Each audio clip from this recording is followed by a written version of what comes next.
First வந்து fish ஃப்ரைக்கு வந்து marinate பண்ணிடலாம். தேவையானதெல்லாம் நான் போய் எடுத்துட்டு வந்துடுறேன். மீன்லாம் நீயே க்ளீன் பண்ணியா? ஆமா, இதெல்லாம் க்ளீன் பண்ணேன். இன்னொன்னு வந்து இது க்ளீன் பண்ணும்போது இந்த மாதிரி கருப்பு கலர்ல தோல் மாதிரி இருக்கும் லேசா. அதை வந்து நம்ம எடுத்துடணும், ஈஸியா எடுக்க வரும். அது மாதிரி நம்ம எடுத்துட்டோம்னா கசப்பா இருக்காது. நம்ம மீன் சாப்பிடும்போது கசக்குது இல்ல, அது வந்து அந்த தோல் உள்ள தோல்னாலதான் அந்த கசப்பு ஸ்மெல் வருது. எல்லாத்தையும் எடுத்து நீட்டா க்ளீன் பண்ணி வச்சிருக்கேன். அது வந்து இந்த மாதிரி துண்டு இருந்தா இருக்கு பாருங்க, இந்த மாதிரி பிரிச்சோம் அப்படின்னா வந்து ஈஸியா க்ளீன் ஆயிரும். ஓகே, இப்படி எடுக்கணும். இந்த மீன் பேர் என்னப்பா? இந்த மீன் பேர் வந்து கட்லா. கட்லா. முள்ளு கம்மியா இருக்கும். ஆமா, அழகா வெட்டி வாங்கிட்டு வந்திருக்கேன் ரவுண்ட் ரவுண்டா. அப்படியே ஒரு படத்துல வடிவேலு சத்யராஜ் குஷ்பு படத்துல வெட்டுவாங்கல ரவுண்ட் ரவுண்டா, அதே மாதிரி இருக்கே. ஆமா, இந்த மாதிரி வந்து க்ளீன் பண்ணி வச்சுக்கணும். ஓகே, எதுலயுமே இப்ப கருப்பு இருக்காது. நீட்டா எடுத்துட்டேன். இந்த மிளகாத்தூள் மஞ்சத்தூள் போட்ட கண்ணாடி ஜாடி எல்லாம் நம்ம புவனேஸ்வர் ஒரு கிளாஸ் ஷாப் வாங்க. அந்த ஷாப் பேர் என்னது? Home centre. Home centre. நம்ம ஆன்லைன்ல ரேட்டு கம்மின்னு நினைச்சோம். எனக்கு சரியான ஆஃபர்ல எல்லாமே 50% ஆஃபர்ல எடுத்துட்டு வந்தோம். ஆமா, இப்ப ஆன்லைன்ல கூட ரேட்டு கூட. இப்ப வந்து ஃபிஷ் ஃப்ரை வந்து ரெடி பண்றதுக்கு கொஞ்சமா வந்து சாம்பார் தூள் போட்டுக்கிறேன், டேஸ்டா இருக்கும். அதுக்கப்புறம் வந்து மஞ்சத்தூள் கிடையாதா? இல்ல, இது வந்து குழம்பு மிளகாத்தூள் வீட்லயே அரைச்சது. ஆமா, இது ஒரு 2 ஸ்பூன் போட்டுக்கிறேன். அதுக்கப்புறம் வந்து உப்பு, இது வந்து பிங்க் சால்ட், இந்துப்பு. ஆமா போட்டு. எதுக்கும் நார்மல் உப்புக்கும் என்ன டிஃபரன்ஸ்? இதுல வந்து அயோடின் கண்டென்ட் கொஞ்சம் ஜாஸ்தி, நார்மல் உப்புல கம்மி. ஆமா, ஆனா ரேட்டு கூட இல்லையா? ஆமா.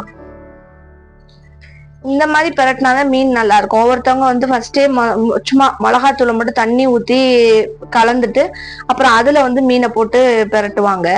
அது வந்து ஓவரா மசாலா வந்து கோட்டான மாதிரி இருக்கும். ஆனா இது வந்து நல்லா இருக்கும், ஃப்ரை மாதிரி இருக்கும். நம்ம சிக்கன் பெரட்டும் போது சில்லி சிக்கனுக்கு தயிர் ஊத்துவோம்ல, அது மாதிரி இதுல தயிர் ஊத்த வேண்டாம். அதெல்லாம் வேண்டாம். வெறும் மிளகாத்தூள் சாம்பார் தூள் கொழுப்பு போட்டு பெரட்டிடலாம். ஆமா, ஒட்டிரும் மீனோட. மீன்ல ஈரப்பதத்துல ஒட்டிடுது, அப்படிதான். ஆமா ஆமா. உப்புல இருந்து கொஞ்சம் தண்ணி மாதிரி வரும்ல, அதுல இருந்து ஒட்டிடும். Okay okay. இப்ப வந்து இதுல வந்து நம்ம எதுவுமே போடல, உப்பு, அதுக்கப்புறம் வந்து குழம்பு மிளகாத்தூள். ஏன்னா அதுலயே மஞ்சள் போட்டு நம்ம அரைச்சிருப்போம் இல்லையா, அதனால குழம்பு மிளகாத்தூளும் அதுக்கப்புறம் கொஞ்சமா சாம்பார் தூளும் போட்டிருக்கேன். அவ்வளவுதான். நல்லா மசாலா உள்ள எல்லாம் படுற மாதிரி நல்லா அப்ளை பண்ணிடுறேன். இது அப்படியே ஒரு 1/2 மணி நேரம் ஊறட்டும். அப்படியே ஃப்ரிட்ஜ்ல வைக்கலாமா இல்ல ஓபன்லயே வச்சிரலாமா? ஃப்ரிட்ஜ்லயும் வைக்கலாம், இல்ல வெளியில வச்சா கூட நல்லா தான் இருக்கும். நல்லா எல்லா பக்கமும் மிளகாத்தூள் ஒட்டிருச்சு. ஆமா, நம்ம இந்த மாதிரி கையில எடுத்து நடுவுல எல்லாம் நல்லா இது பண்ணி மசாலா அப்ளை பண்ணணும். அவ்வளவுதான். ஓகே, மசாலா உதிராம சூப்பரா வரும். அவ்வளவுதான், மேரினேஷன் process ஓவர். அவ்வளவுதான். ஃபிஷ் ஃப்ரை ரொம்ப ரொம்ப ஈஸி தான். நம்ம நிறைய மசாலா போடணும், கார்ன்ஃபிளவர் போடணும் அப்படின்னா இல்ல. கார்ன்ஃபிளவர் போட்டா மேல இதுக்கு மேல ஒரு லேயர் மாதிரி ஃபார்ம் ஆயிடும். ஃபிஷ் ஃப்ரை வந்து எப்பயுமே அந்த மொறு மொறு போட உள்ள நல்லா ஸ்பாஞ்சியா அப்படி சாப்பிட்டாதான் டேஸ்டா இருக்கும். ஆமா, இந்த முள்ளு இல்ல கம்மியா இருக்கிற மீன் வாங்கிட்டோம்னா சாப்பிடுறதுக்கே சூப்பரா இருக்கும். சிக்கனை விட சாஃப்டா இருக்கும் இல்ல, அப்படிதானே? ஆமா. இப்போ நம்ம சேனல்ல சிக்கன் பிரியாணி எல்லாமே போட்டாச்சு, மஷ்ரூம் லேயர் பிரியாணி போட்டாச்சு, இப்போ ஃபிஷ் ஃப்ரை வந்துட்டோம். நெக்ஸ்ட் மட்டன் போடுவோம். மட்டன் பிரியாணி போட்டோம். அடுத்து மட்டன்ல வேற என்ன டிஷ் செய்யணும்? உங்களுக்கு நான்வெஜ் ஸ்பெஷலிஸ்ட் எங்க ஒய்ஃப். நீங்க நான்வெஜ்ல என்ன டிஷ் வேணும்னு கமெண்ட் பண்ணுங்க, அதை நாங்க உங்களுக்கு செஞ்சு வீடியோவா அப்லோட் பண்றோம். வெஜிடேரியன் சமைக்க சொன்னா தத்தக்கா தான். ஆனா நான்வெஜ்னா மேடம் கிங் ஹோட்டல்ல 5 ஸ்டார் ஹோட்டல்ல சமைக்கிற மாதிரி சமைப்பாங்க. Chef, non veg chef. கிண்டல் பண்றீங்களா? உண்மையிலேப்பா, எங்க அம்மா நல்லா சமைப்பாங்களா, அவங்க கிட்ட இருந்து நான் கத்துக்கிட்டேன். அது மாதிரி நம்மளோட காளான் பிரியாணி வந்து லேயர் பிரியாணின்னு சொல்லி ஒரு வீடியோ போட்டிருக்கோம். நான் வந்து டிஸ்கிரிப்ஷன்ல லிங்க் தரேன், அதையும் செக் பண்ணி பாருங்க. நீங்க வெஜிடேரியன் சமைப்பேன்னு சொல்லி காட்டுறீங்க. ஆமா. நாங்க வந்து ஒடிசால வந்து டவுன்ஷிப்ல இருக்கோம். கம்பெனி ப்ரொவைட் பண்ண டவுன்ஷிப்ல உள்ள எக்கச்சக்கமான வாழைத்தோப்பு இருக்கும். ஒரு தார் வாழைப்பழம் தான் அப்படியே அத்துட்டு வாங்க. கொஞ்சம் கொஞ்சமா பழுத்துக்கிட்டு இருக்கு, நல்ல டேஸ்டாவும் இருக்கு இங்க வாழைப்பழம். இந்த மாதிரி தார் முழுக்க அத்துட்டு வந்து பழுத்த வச்சு சாப்பிடும் போது ஒரு நல்ல ஃபீல் இருக்கும். நம்ம கடையில போய் ஒரு வாழைப்பழம் 5 ரூபா 10 ரூபாய்ன்னு இன்னைக்கு வாங்கிட்டு இருக்கோம். ஆனா இங்க எங்க டவுன்ஷிப்ல ஃப்ரீயாவே கிடைக்குது தார் ஃபுல்லா. வேணுங்கிறத நம்ம அத்துட்டு வந்துக்கலாம். இப்போ வந்து மீன் வறுவலுக்கு வந்து இன்னொரு டேஸ்ட் கொடுக்கறதுக்காக நான் வந்து வெள்ளைப்பூடு வந்து நச்சு வச்சிருக்கேன், அதையும் மேல போட்டுட்டு நல்லா பிரட்டிக்கலாம். பிரட்டி நல்லா ஊற வச்சுக்கலாம். இதான் மெரினா பீச் ஃப்ரை. என்ன அப்படிலாம் இல்ல,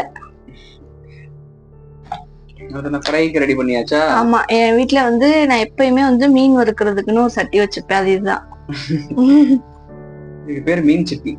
மீன் வறுவல் சிட்டி. இது வந்து எங்க அப்பத்தா வந்து காசிக்கு போனாங்களாம், அங்க வாங்கிட்டு வந்து கொடுத்தாங்க. இரும்பு சட்டியா? இல்ல, இது இரும்பு சட்டியா? ஆமா. இப்போ வந்து நல்லா பிரட்டி வச்சாச்சு, எண்ணெய் வந்து சூடாயிருச்சு. வந்து ஒவ்வொரு பீஸா வந்து போட்டுக்கலாம்.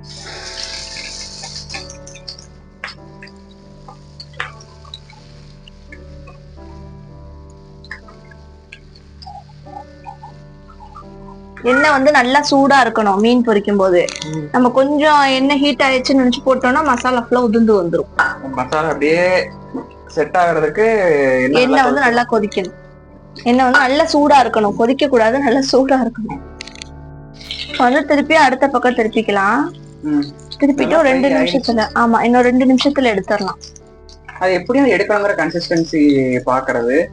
நல்லா வந்து வெந்துருச்சுல, இந்த மாதிரி கொஞ்சம் நல்லா மொறு மொறுன்னு வெந்ததுக்கு அப்புறம் இந்த மாதிரி. ஒரு சில சமயம் நான் அவுட்டர் லேயர் வெந்துருச்சுன்னு எடுப்பேன், ஆனா உள்ள மாவா இருக்கும். அந்த பபிள்ஸ் வந்து நம்ம போட்டப்ப பபிள்ஸ் எப்படி இருந்துச்சு, ஆனா இப்ப பபிள்ஸ் நல்லா குறைஞ்சிருச்சா அப்படின்னா வெந்துருச்சுன்னு அர்த்தம். அதான் கேட்டேன். Okay, wow. நம்ம வந்து கலர் பொடி ஆட் பண்ணிருந்தோம் அப்படின்னா வந்து ரெட் கலர்ல இருக்கும். நம்ம வந்து வீட்டுல உள்ள தூள் தானே ஆட் பண்ணோம், குழம்பு மிளகாய் தூள், அதனால வந்து இந்த கலர்ல இருக்கு. நம்ம வேணும்னா ஃபுட் கலரும் ஆட் பண்ணிக்கலாம். அதான் ஃபிஷ் ஃப்ரை ரெடி. ஆனா பெரும்பாலும் வீட்ல வந்து இந்த மாதிரி செஞ்சு சாப்பிடுறது தான் டேஸ்டா இருக்கும். கலர் பொடி போட்டோம் அப்படின்னா அது ரெட் கலர்ல இருக்கும், செக்கச்சுவேர்னு. ஹோட்டல்ஸ்ல எல்லாம் அந்த கலருக்கு அவ கலர் தான், கலர் பவுடர் தான் யூஸ் பண்றாங்க. நல்லா மசாலா உதிராம சூப்பரா வந்து. ஆமா, அந்த சைடுல கிடக்குறது பூண்டா? ஆமா, அந்த பூண்டு ஃப்ளேவரோட சூப்பரா இருக்கும் சாப்பிடும்போது. அவ்வளவுதான், மீன் வறுவல்.